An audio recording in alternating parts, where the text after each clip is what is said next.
G'day everyone, this is me, the Anti-Theocrat, and if I'm sounding a bit like I'm over this, it's because I am. This is my third attempt to get this done. The last one, I just decided that after my phone was rude at me again, that I would just start again. And the first time, it was just getting too long-winded. I spent almost an hour just going over the personal stories of the authors from this book. Now, if anyone's wondering what we're talking about, I will put it up on screen. What's masculinity? Why does it matter? And other big questions. In the first video in this series, we covered the other books in the series, how 8 references to personal experience make this more over 16 pages out of a total of 14, including the index. Makes this more of a cult indoctrination document than a fact-based, informative children's book, which is what it's presented as. It works in the two spread format. If you are not familiar with this format for tweens, I guess it's aimed at. What you get is a topic covered over two pages, and moves on to another topic over 2 pages. So our first 2 pages in topic were what is masculinity, why does it matter? And the second one is Darren, one of the authors, which is over a 2-page spread. And then Jeffrey, one of the authors, over a 2-page spread. So you see what is masculinity gets less importance than the authors and their personal stories, which, by the way, don't tell us a lot about the subject. It tells us a little bit about one of the authors, and it tells us how well off the other one was. But anyway, we're going to get into that because we're starting out with Darren with this one, having got past our first subject. I'm going to try and skip through the author's stories as fast as I can, because it's just not worth the time and effort to put them into this video in too much detail. Okay, we'll get this up and running. Here we go. Darren.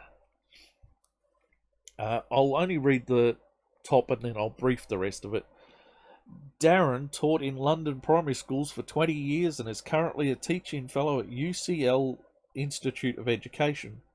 He's a contributor to The Good Immigrant, edited by Nikish. It doesn't matter, because if you were with me through the first video, you will know Nikish's name. Nikish is a co-author of the book What is Race? What is Race? Who are Racists? And Why Does Skin Colour Matter? A cover title which surely shows that person to be a racist. Yes, that person thinks that race is important enough to make a note of it on the cover of a book in this series. So, yes, he wrote a book called The Good Immigrant, edited by a racist. Darren co-writes with Karen Sands O'Connor. I have no fucking idea who that is. A regular column on children's literature for Books for Keeps. Now, I do know who Books for Keeps are. I found them when I was looking the man up. I had no idea. But essentially, they're vetting books for keeping in collections. You know, make sure they've got the right messages. Make sure that they're not overtly sexist or racist or whatever in the fuck else they can dig out of, you know, the same sort of people who, when it was the Christians doing it, they decided that Noddy sleeping with Big Ears meant that the toys were gay, and so now Noddy and Big Ears sleep in separate houses, have separate houses. You know, when I was a kid growing up with Noddy, I never thought Noddy was gay. He was a toy, for fuck's sake. The toys in my collection slept together in beds. So why wouldn't Noddy and Big Ears? In any case, he's one of those sorts of people, but rather than vetting for the gay, he's vetting to make sure there's enough gay. Right? It's just It's just a turnaround on the old um, book burners. That's the best way of describing it. This guy's a book burner. He convenes the UK Hip Hop Ed seminar series. And for the record, everyone who I've met doing these things is a fucking absolute tosser. I've met a few of these people. The idea is that they're trying to get in with the kids. Yeah, they're young and hip and all with it. You know, dude, you want the kids to respect you, you will address them as an adult. Right, I've done many of these things working with young people. I never address them as children. I never pretend to be a child. I never pretend to be part of the hip, cool, young people thing. I mean, I ride an electric skateboard, but it doesn't make me a fucking young skateboarder. Now, I know there are skateboarders not too much younger than me who still do the tricks and what have you, but let's face it, I'm an adult. I'm never going to be one of those people. And you are a fucking adult. Stop trying to pretend you can just slide this shit in. Anyway, for anyone interested in a relationship between education and hip-hop culture, and just for the record, there is none. If anything, hip-hop culture is the culture of people who are not making it in education. You're trying to slide this in there. You're trying to force it in there, wedge in education into hip hop culture. But hip hop culture isn't about you, old man. You and the tossers like you've always given me the shit. I've had to work with far too many of you. What to do with me bloody glasses if I'm going to read this bloody book from the page? Okay. Boys and girls. Masculinity was not a word I heard much when I was a child at primary school. However, it was often talked about only using other words. Well, yes, I don't think children should be talking about masculinity or femininity. I think they should be learning the basics of maths and language and shit, you know. But you go on. You tell us how, you know, it was just talked about in other words. There were lots of stories about what boys should be like. I learned that boys should be strong and loud. They play football and other sports at playtime. If you were not good at sports, you might find people suggesting you weren't a real boy. Now, moving across, and I'll have to do this with the slide because you can see what I'm reading, but moving across the spread, taking part is at the end of his spiel, his 2-page spread. Looking back, the weird thing is that this all didn't just happen to me. I was doing it too. I was quite a good footballer at school. I loved playing in matches. So you were the arsehole. You don't actually have any fucking clue, do you? You are projecting how you think this was for those of us who were on the other side of your being an arsehole. Well, guess what? I was on the other side of that. I have been, and I refer to my nickname often, but I've never given it to you in my videos, I don't believe. But I've been Flora since I was 10 years old. Flora margarine came on the market when I was 10 years old. It had lovely advertising jingles and things that people took to singing at me because Flora worked in with my birth name. So I've been Flora since I was 10 years old.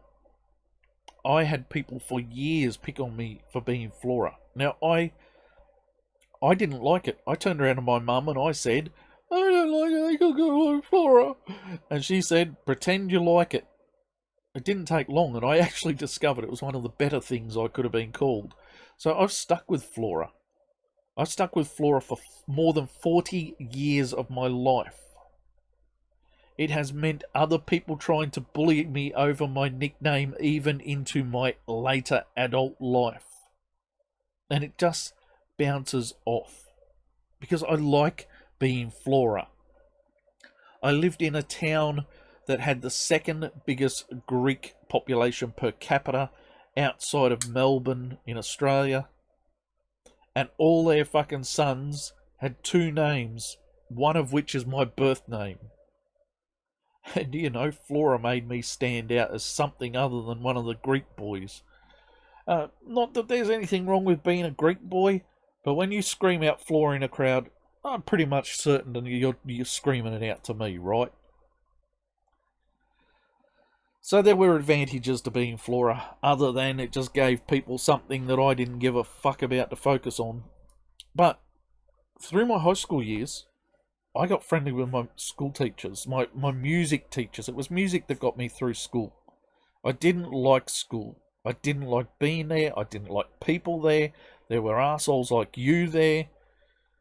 And although none of that particularly mattered to me, and I'm going to bring up a point here that's more important than all of this, Darren, is that adults are meant to grow out of this shit. They are not meant to dwell on it for their entire fucking lives. Shit, I didn't even dwell on it at school. I just wanted to get out of that place and get on with my life. So the assholes like you were no longer important to me. So yes, you remember other boys being teased for running like a girl or throwing like a girl because you were the arsehole. Well, guess what? I didn't particularly run like a girl or throw like a girl, but I didn't like sport. I was a 6 foot tall fucking beanpole, thin as a rake handle.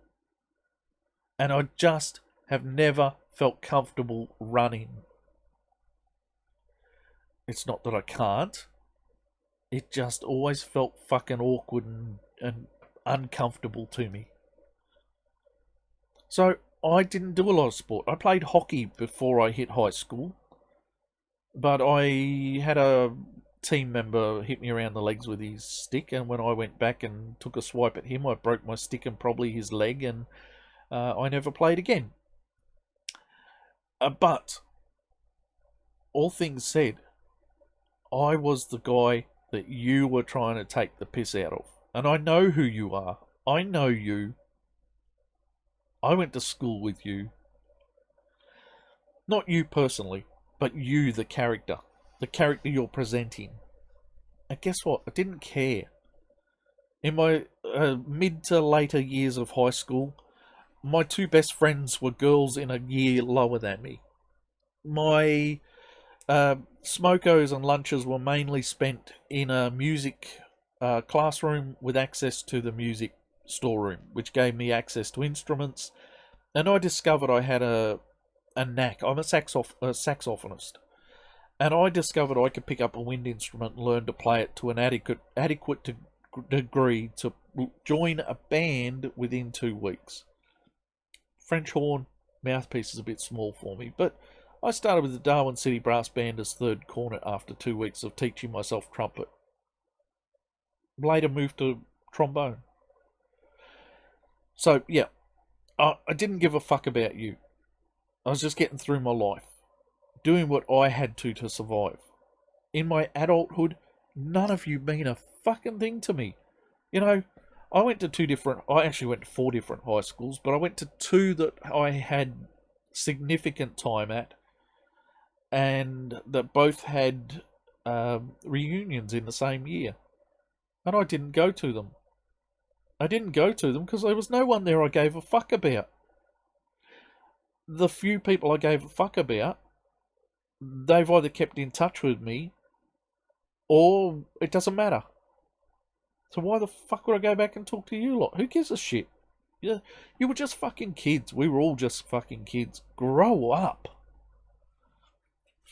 Anyway, by the way, my first partner was one of those bullied kids as well. And she found her refuge in the library. And she sort of made that her life. And again, she didn't go to her school school reunion. She only went to one high school. She didn't go to the school reunion because she didn't have anyone there she particularly had any interest in seeing. Grow the fuck up. Get on with your life. Stop looking back as if this was the most horrible thing that could have happened to you. It is just something you've got to get through in life. And it doesn't hurt to be told you run like a girl or throw like a girl. You either stop playing sport and find something else to do with your life, because these are obviously not your fortes, or you learn not to run like a girl or throw like a girl. And the reason these things can be defined this way is because when you compare the majority of boys, even me, who doesn't like running, I can run. I have never had anyone tell me I ran like a girl or throw like a girl. Yet I do not like running. I just found... doesn't matter. Doesn't fucking matter. Darren, you're an idiot. Anyway, most of this is then... what he does, he sums this up as, because of this, like a girl was meant to be bad. No, it just meant a sense of sporting prowess. Girls tend to throw with a weak round arm throw, and they don't run as strong as boys, right? That's as simple as it is.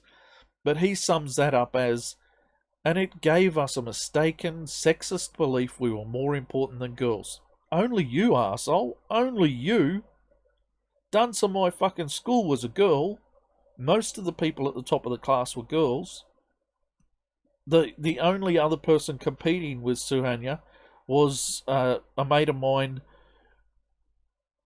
and let's see, the two top people in the school then through my years were a young Indian girl and a young, I think, fourth generation Chinese Australian boy. So, race wasn't an issue with us. Sex wasn't an issue with us. We certainly didn't look down on Suhanya for not being having sporting prowess. She was a fucking whiz. We all had a certain respect for her. She was a nice young lady. Very, very nice young lady.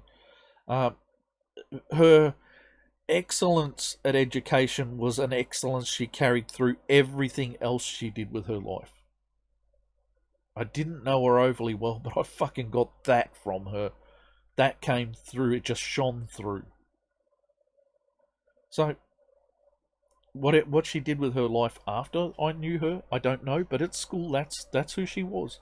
And none of us were looking down on her because she couldn't throw like a boy or run like a boy.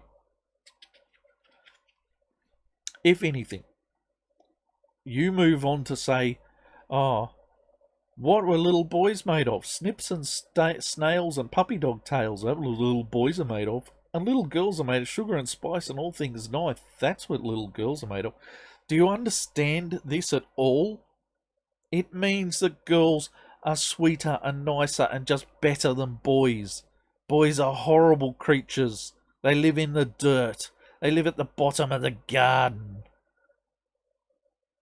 Do you have any fucking idea? You make this sound like girls were less important, but I tell you, mate, this was just your mindset. Because when I, at school, understood the meaning of snips and snails and puppy dog tails, I knew I was second rate. I knew that girls were up on a pedestal.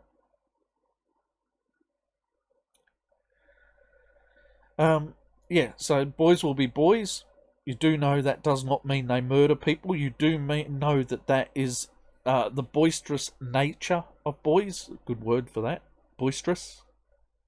It means they have more energy. They don't like to sit down as long. They don't concentrate as well. It is a special way of dealing with boys that you don't expect with girls. Okay? Now, you say you taught in primary schools for 20 years. I worked with community organisations and set up a business in entertainment, working mainly with children.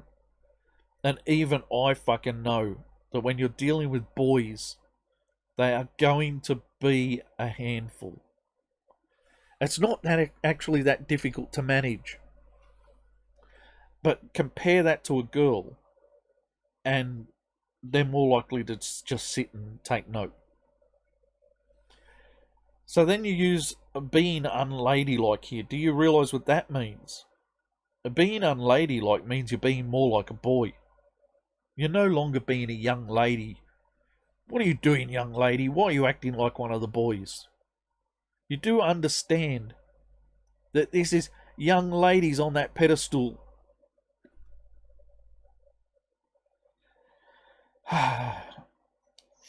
Sometimes they tease boys by calling them big girls.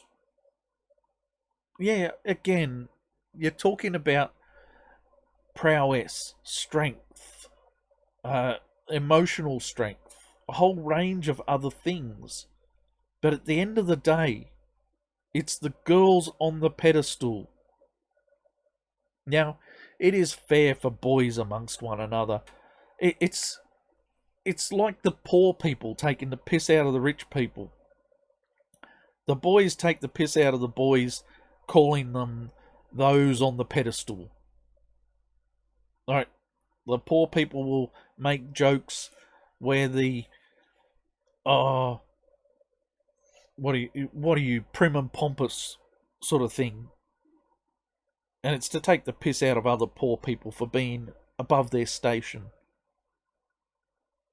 Yeah, do you get any of this? It's just not as clear cut as you seem to want to make it. You seem to think that all of this is putting girls down, and it is not really doing that at all. If anything, it is putting boys down. You do, by the way. Look, I'll just move on. I've got to get through this, don't I? 22 fucking minutes in already. At my secondary school, even caring about your schoolwork would mean the other boys might suggest you weren't behaving like a real boy. Look, I just don't give a fuck, because I'm moving to the end, taking part, I'm reading this again. Looking back, the weird thing is that this all didn't just happen to me. No, it didn't happen to you. I was doing it too. I was quite a good footballer at school. Yes, you were the arsehole.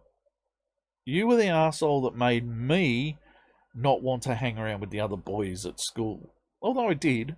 I can say I definitely did from time to time, but it was very sporadic. Alright. Because you're an arsehole, I'm getting off you. Oh, Jeffrey. Now, Jeffrey, he grew up in Brixton in South London, and that could be considered to have been a hard thing. He was married in 2011, has 2 sons. None of that matters. I was married twice by probably second time around 2011 as well. I also have 2 sons. Well done, buddy. Makes it so much better a person, doesn't it? No, it doesn't.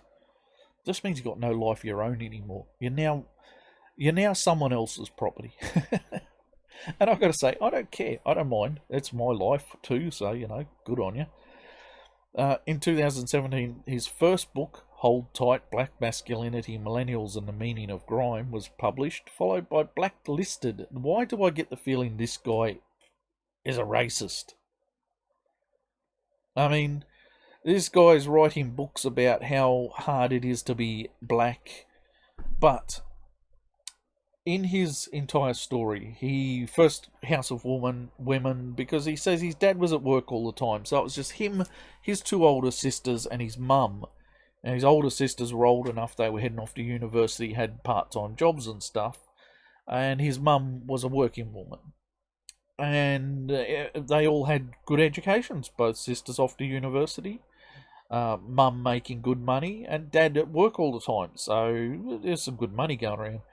He says he started to part from his father over family issues. Turns out mum and dad go to different churches, so I can see what might have been going on there. And so he ended up going shopping with mummy more often and stuff. Well, I don't care. Patriarchal community. I think he's overread what a patriarchal community is. This well-to-do Ghanaian UK immigrant did well out of going to the UK. Even though he lived in Brixton, the suburb of the Brixton riots. I was there in Brixton the year before the riots, camping out. So, um, yeah, but irrelevance, but I thought I'd mention it. I just know Brixton because Brixton and the riots sort of hit a chord with me at that time because I had been there. And then there were suddenly riots. But he was above the riots. He was the well-to-do Brixtoners. So he doesn't get to claim the riots as his property. But Brixton has been a place where people settled coming from places like Ghana. And although the Brixton riots were not a race riot, they were a poverty riot, essentially. It is entirely possible that, you know, his family were around at the time. But no, he's from a well-to-do family. These people were not rioters. These people were educated, well-to-do. His examples of a patriarchal society that he knew women could do all sorts of things from his own family experience, yet when they had people around to the house, the men would sit and the women would deliver food to them. What he fails to understand, as he describes this, is why couldn't Dad do it? Because Dad was considered to not be as adequate in that situation. Right, Jeff? This is how it works. Dad goes to work, Dad earns money, Dad has his fortes. This is his strengths, this is what he does. Mum, she can cook a meal, she can bring it in to everyone else. You know you're going to get fed well, it's going to be good. But if Dad walked into the kitchen, your mum would probably think him a foreigner on foreign soil. Someone incapable. Right? My household's something different. I'm an at-home father, have been for about 23 years. When I met both of my partners, I cooked better than both of them. I've always cooked well. I have a knack for being able to taste something, recognise the flavours in it, and replicating that in my own kitchen. I will do it without a recipe book or anything else. I can follow a recipe and use a recipe book too.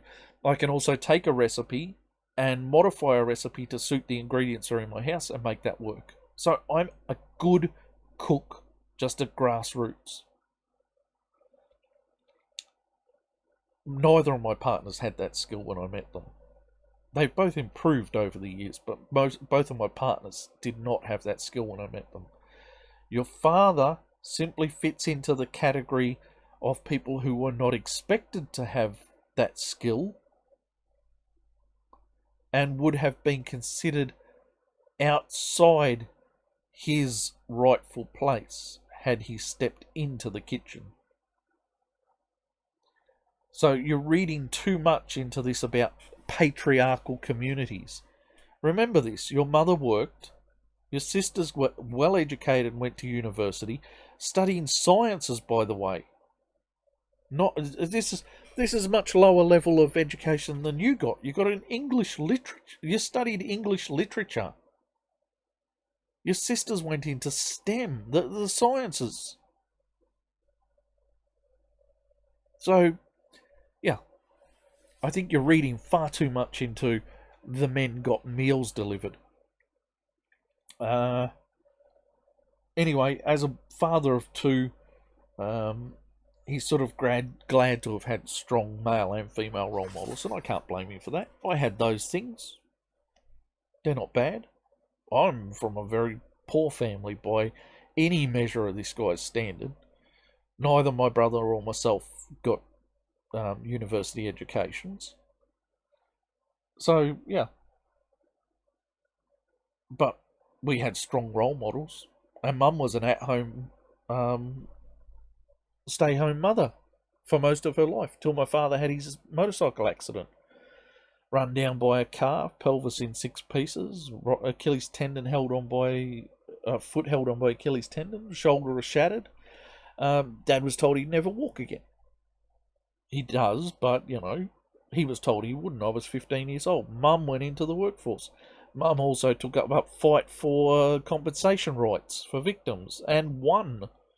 One that was clearly discriminatory towards women, which feminists hadn't taken any note of, probably because the payout went to the surviving husband. So it didn't matter that it was fuck all money. In any case, Mum fought that. Mum won those battles. And Mum was not a working, educated woman. She left school at grade 5 or grade 6, the same as my father did. Jeff, you're reading too much into this shit. Okay. We're moving past the authors. That took far too fucking long to get through the authors. Lucky Jeff was just a bit of a well-to-do and didn't really have anything to tell us. So get out of it. Change page. Next page. Get off that. Wait. Bloody thing. Right. Is masculinity caused by testosterone? I'm just going to have to read through chunks of this and see what they've got to say. Because one way to explain what people mean by masculinity is to do with the pattern of behaviour seen amongst men and types of behaviour engaged by and discouraged in men. In other words, what do men do and what are men told that they should do?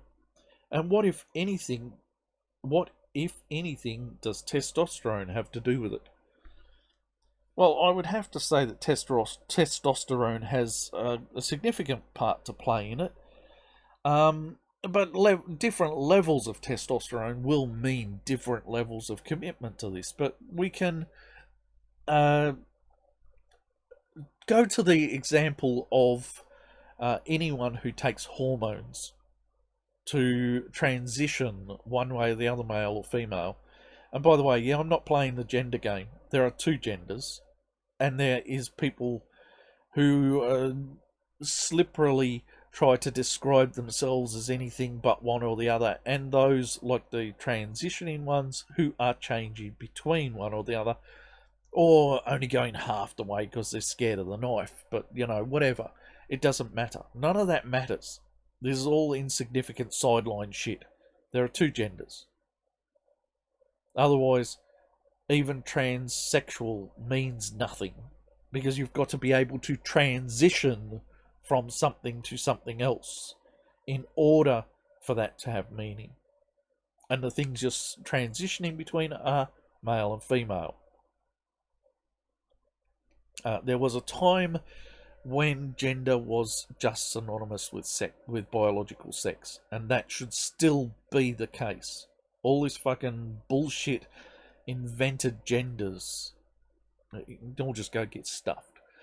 But going back to what we're reading here and what we're asking, if you go to any transgender person and talk to them about their mindsets and behaviours as they started to transition, started to take the hormones, you will find a significant amount of them telling you that as they were taking testosterone, they were becoming more aggressive, less focused on certain things. And as they were heading back the other way, they became less aggressive, less focused, more focused on certain things. The truth is, testosterone has a definite effect on masculinity. Now, men with less testosterone are going to show less masculine traits. This is just the way it is. Apparently there's this massive problem in Japanese society at the moment that testosterone is very low in Japanese men at the moment. And that trend has a social ramification on Japanese men as well. And none of it's good. Strong men are important to a society. Strong men have been the leaders of society because they are strong. Not because they're aggressive bastards, as you'd have us think, maybe. I know that's what you're thinking, because This is a feminist book. You've admitted that right up.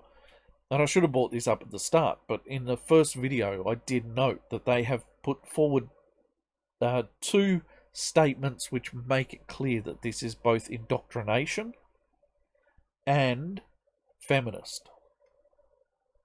That's what this book is. And it's admitted in the section, what is it? What is masculinity? Covered in the first video. So anyway, rolling on. Testosterone definitely has an effect. You cannot ignore it. First of all, it is important to point out that men do not all behave in the same way. Just as women and intersex people, there's no such thing as intersex people. The few who do are born intersex very rapidly either grow the equipment of one or the other gender, with very few who are actually intersex for longer periods of their life or their entire lives. There are a small majority of people who, while requiring the concern and care of community around them, and some of them more than other, because most people who are intersex have severe mental and physical disabilities. You can't ignore this, that these are people who do not fit the normal standards for male and female. So we're just going to write them out of the equation, okay? Because the people who pretend they're intersex, they do nothing to help the plight of actual intersex people who may need real care. All they're doing is sapping off the concern and strength of a community from these people. Oh, well, I'm intersex. I just decided so yesterday. I did my hair purple and cut it short and started talking effeminately, and now I'm intersex. No, fucker. There are real people with real problems, and you're just sucking off their juices. Anyway, yeah, I'm not getting into that. Those who don't fit the definition of male, no, fuck off. Because behaviour is not an issue. Behaviour is not the issue here. If you've got balls, you got vag, then you are male or female. If you have them sewn up, knitted, a new one, or whatever the fuck else, you still at a biological level remain what you were born. You don't just get to decide turn off and off like a tap because I don't feel like that today. Do not all behave in the same way. However, when we look at large numbers of people, some patterns do emerge. Oh yes, they do. For example, in athletics and world record times of men are faster than those of women. Of course, it does not mean that every man is faster or stronger than every woman. No, but if you match them size for size, shape for shape, you will find that men have a different hip structure to women. They have more upper body strength than women. They have a more aggressive mindset than women, which is not to say they're always hitting people. It can be an aggressive in competition or aggressive in many different ways. But yes, size for size, shape for shape, men and women do have very distinct differences.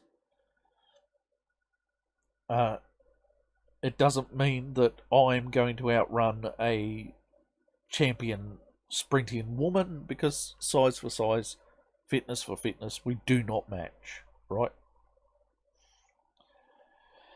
As is the example in this book. Okay, so nobody cares about that, but there are other factors to consider, are there? Well, yes, women are not even allowed to take part we're not even allowed to take part in the ancient Olympics. Oh, get fucked. And the modern Olympics began in 1990. Get fucked. Just get fucked. What's that got to do with shit? Right, we're asking if testosterone is an issue. We know that people transitioning male to female perform higher. There are world records currently in existence that no woman born biologically female can ever beat. Even if they transition, they will never beat those records. So they transition, they start taking testosterone. Because they were born female, there is no way they can reach those levels of fitness.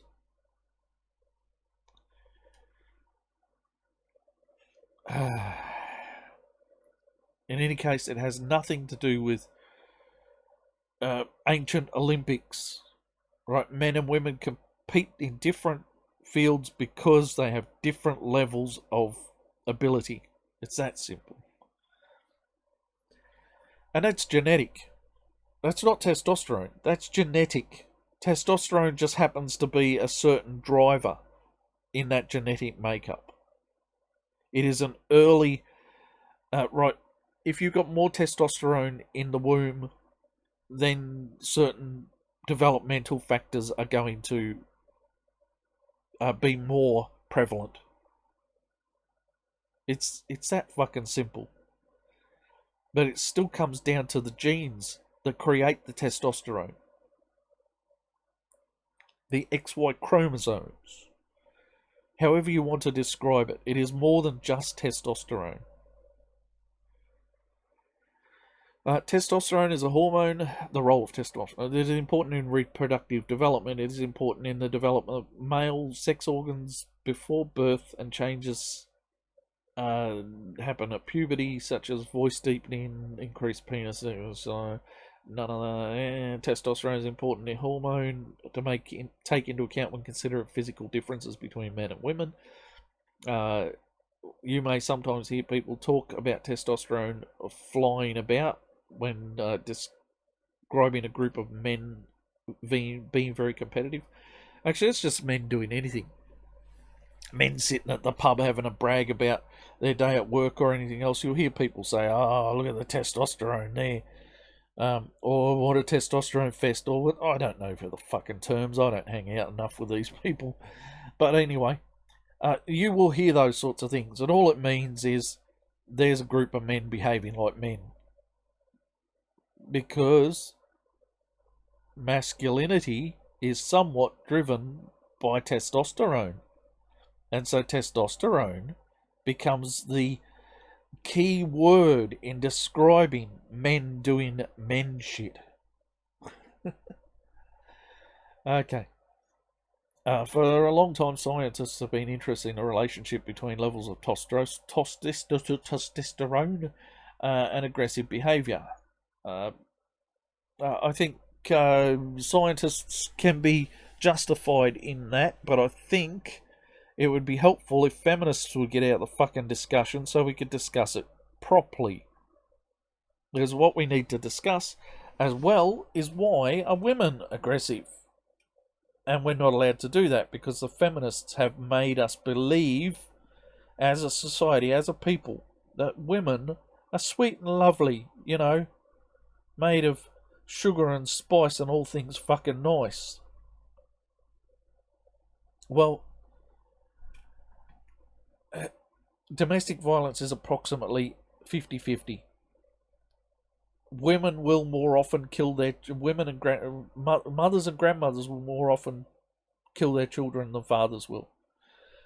Women will sell their kids into slavery more readily than fathers will.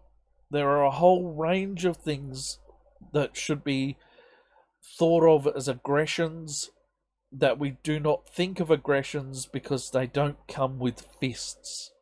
Women are bitchy to one another. It's an aggression. But we're not allowed to discuss these things as aggression. We're only allowed to discuss when men fight with fists, and then we can blame it on testosterone. So I think we should remove feminists from the discussion. Then maybe the scientists can do their job. The psychologist, professor, I'm sure I don't care now already, Cordelita Fine, I think I know that name, has looked at the way testosterone is frequently used to explain a wide range of behaviours that is often regarded as masculine. Yeah, I don't care. I really don't care. However, Professor Fine concluded the science just doesn't hold up. No, because there are other factors and women are violent too. It's that thing that men's rights activists talk about often and that Erin Pizzey discovered when she started the shelter movement, is that violence is not gendered, violence is generational. You learn it from your elders. But again, we're not allowed to discuss that. The feminists have twisted the conversation.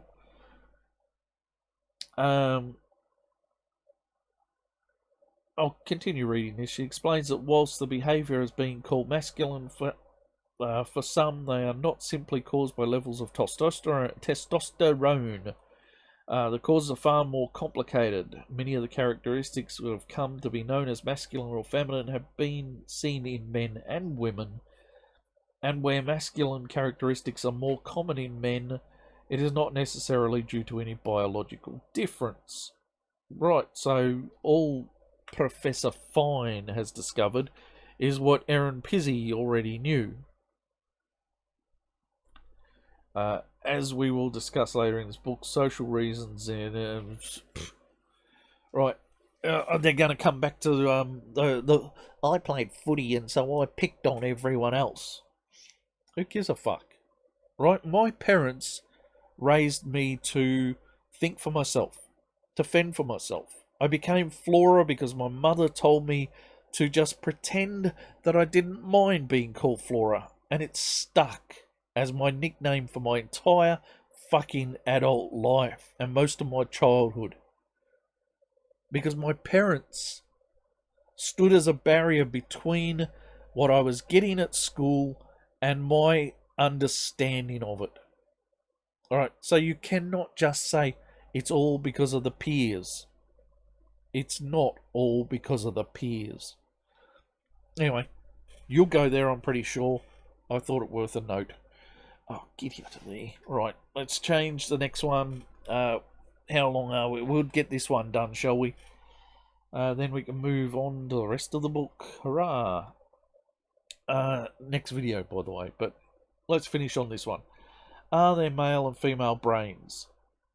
As we begin to see, there is an ongoing debate about the exact causes of behaviour that includes the question of whether there are masculine and feminine ways of thinking. A false conclusion.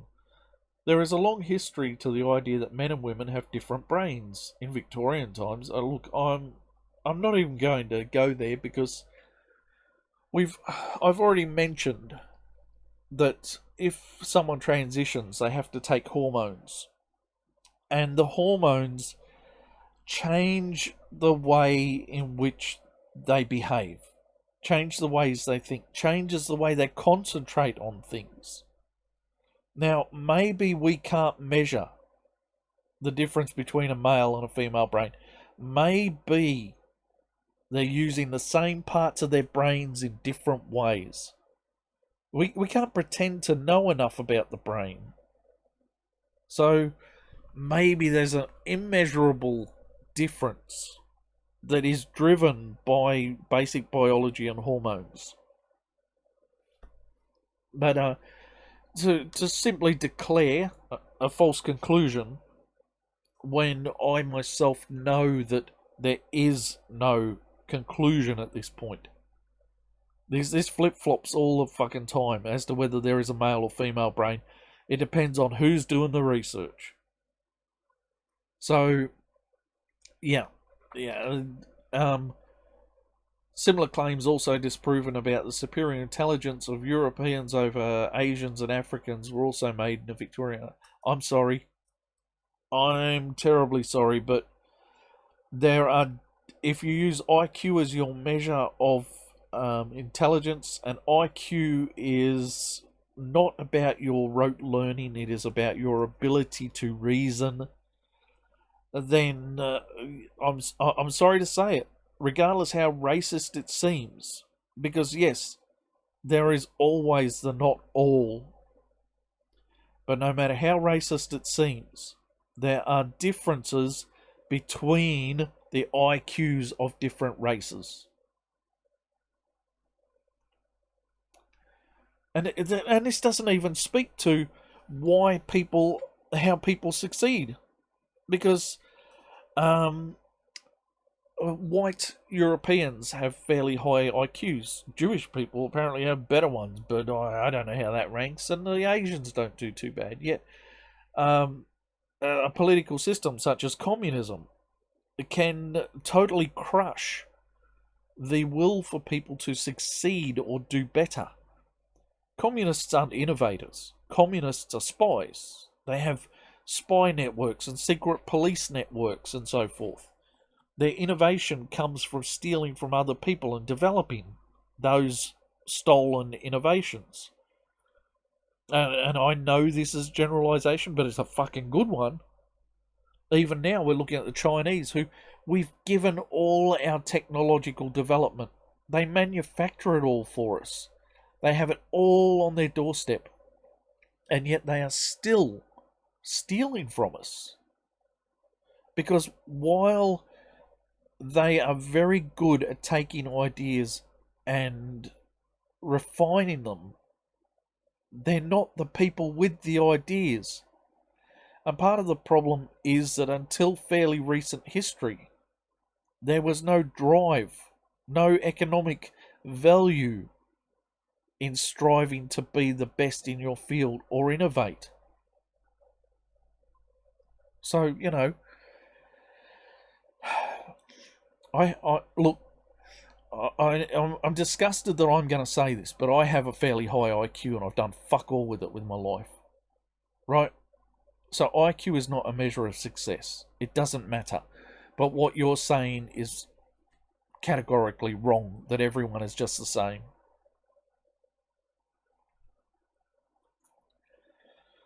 Anyway, influential ideas. The idea that masculinity is a consequence of the male brain is still around, even though without a scientific basis. I'm sorry, you do not have the right to say it does not have a scientific basis.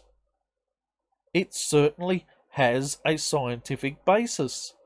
It's just not the only scientific premise in the discussion. But when you look at IQ, there are defining levels of IQ. When you look at testosterone and its use with transsexual people, there is a defining change in mindset. So while we cannot accurately measure or accurately assess whether or not there is a male and female brain, it doesn't mean there isn't one. And there is science contrary to your statement of fact here. You had to go back to 1992 for men are from Mars, women are from Venus as some sort of reference. What? Seriously, in behavioural terms, men and women are. Now I've had success with the ladies. Okay, I'm not going to beat about the bush. I have. Now, one of the things that I learned through my life is that we're all essentially after the same thing. We just come at it from slightly different ways. And yes, society has crippled relationships between men and women with its feminism, its social justice and so forth. It's fucking horrible to watch this shit going on. But when you don't have that standing in the way, and I predate that stuff, so I can talk about when that's not in the way. Essentially, men and women are after the same things out of life, but we do have slightly different approaches, and that's the only real difference. But there are differences. There are differences in the way we socialise amongst our own, and there are differences that make it difficult for us to associate with those who are not our own. Unless, of course, you can accept that the person across the table from you is merely coming to any conversation, any interaction from a slightly different perspective. It's like me as an atheist talking to a Christian, right? They'll talk about belief and so forth. And one of the things I have to push forward is that atheism is not belief. It has no place being described by that word. It is simply a rebuttal of the idea of belief. Now, it is very hard for many Christians to understand that you can even live without belief. So they struggle to understand that atheism is not a belief. And this difference in being able to understand the other point of view, that's the hurdle. And that's all it generally is between men and women. It's just that once you can get over that thing that makes you understand the world just that little bit differently to the person on the other side of the table, you will have no trouble communicating. Open your mind to the way they see the world, right? I understand a believer's mindset. I understand the idea that people believe things. I've seen it. I've lived with it all my life. So for me, crossing that boundary to understanding the perspective of a religious person is such that when a religious person says something to me like, "Oh, your kids are great, such well-behaved, nice people," and this is something people do say to me, and then they say, "Oh, they could be," in another sentence they say, "Oh, they could be much nicer people if they had religious education at school," then of course I'm going to see that as an insult. They don't see the insult because they don't understand. They think that believing is the key to morality.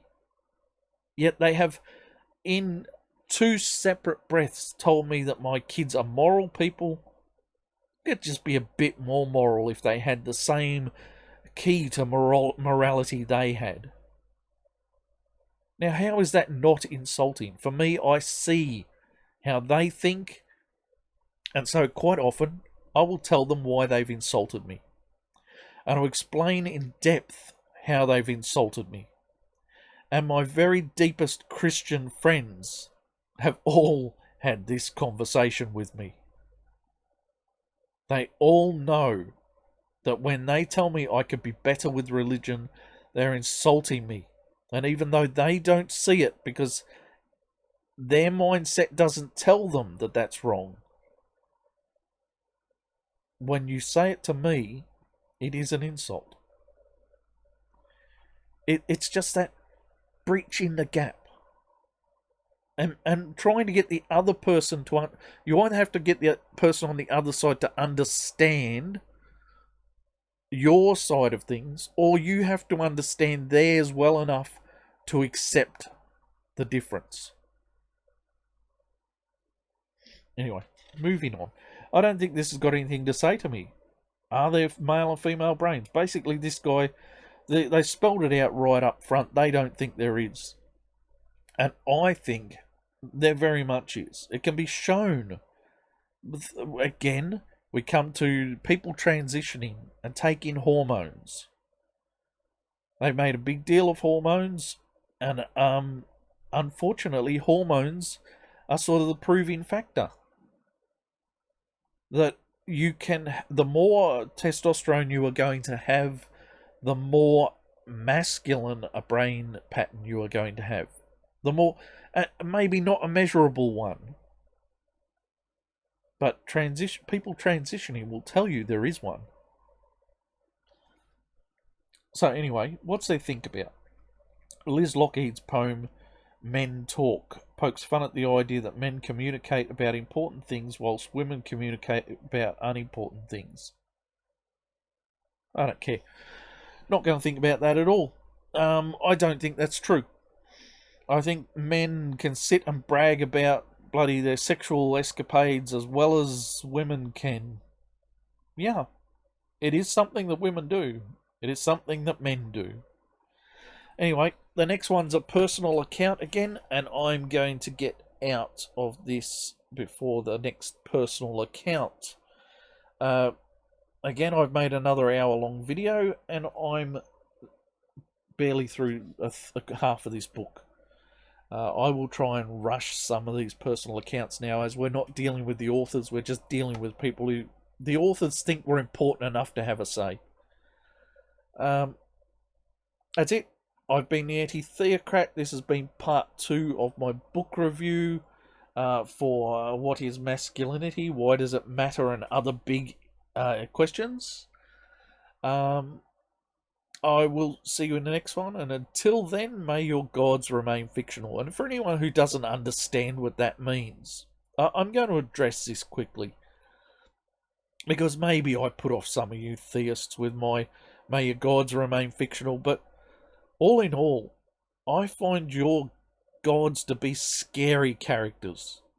They're all happy with genocide and judging people and crap like that. And I just think, why would anyone believe in that stuff? Even, I don't know. Look, I just want your gods to remain the fiction characters they are, because if they were really judgmental overlords willing to commit genocide in the way that the stories say about your imaginary friends, those people scare the shit out of me if they were actually real, and I don't know why you're not scared the shit out of them by what you tell me about them, what the storybooks tell you about them. So yes, may your gods remain fictional is not really having a dig at your religion per se, so much as I never want to meet your gods. That's it. I'm out of here. Till then.